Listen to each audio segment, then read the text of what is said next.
So first ಆಗಿ R V college of engineering, ಇದು ಮೈಸೂರು ರೋಡಿನಲ್ಲಿ ಇದೆ. ಸೊ ಇಲ್ಲಿ CSE ಬ್ರಾಂಚ್ಗೆ last year round 3 closing cut off ಬಂದು 542 ಇದೆ.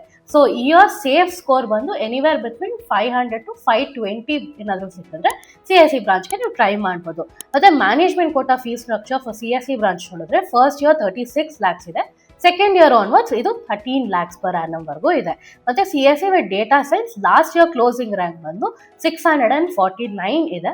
ಮತ್ತೆ ಮ್ಯಾನೇಜ್ಮೆಂಟ್ ಕೋಟಾ ಫಸ್ಟ್ ಇಯರ್ ನೀವು ಎಷ್ಟು ಪೇ ಮಾಡಬೇಕಂದ್ರೆ 24 lakhs ವರೆಗೂ ಪೇ ಮಾಡಬೇಕು. ಮತ್ತೆ ಸೆಕೆಂಡ್ ಇಯರ್ ಇಂದ 12 lakhs per annum ವರೆಗೂ ಇರುತ್ತದೆ. ಮತ್ತೆ CSE AIML ಬ್ರಾಂಚ್ಗೆ last year closing cut off 713. ಮತ್ತೆ management quota first year fees ಬಂದು 31 lakhs ಇದೆ.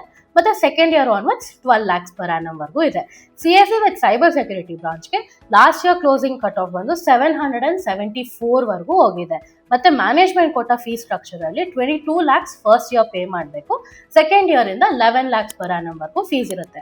ಸೊ ನೀವೇನಾದ್ರೂ CSE ಮತ್ತೆ CSE related branch R V ಕಾಲೇಜಲ್ಲಿ ಟ್ರೈ ಮಾಡ್ಬೇಕಂದ್ರೆ ಎನಿವೇರ್ ಬಿಟ್ವೀನ್ 500 ಇಂದ 700 ಒಳಗಡೆ ರ್ಯಾಂಕ್ ಇದ್ರೆ ನೀವು CSE ಮತ್ತೆ CSE ರಿಲೇಟೆಡ್ ಬ್ರಾಂಚಸ್ಗೆ ಸೇಫ್ ಸ್ಕೋರ್ ಅಂತ ಹೇಳ್ಬೋದು.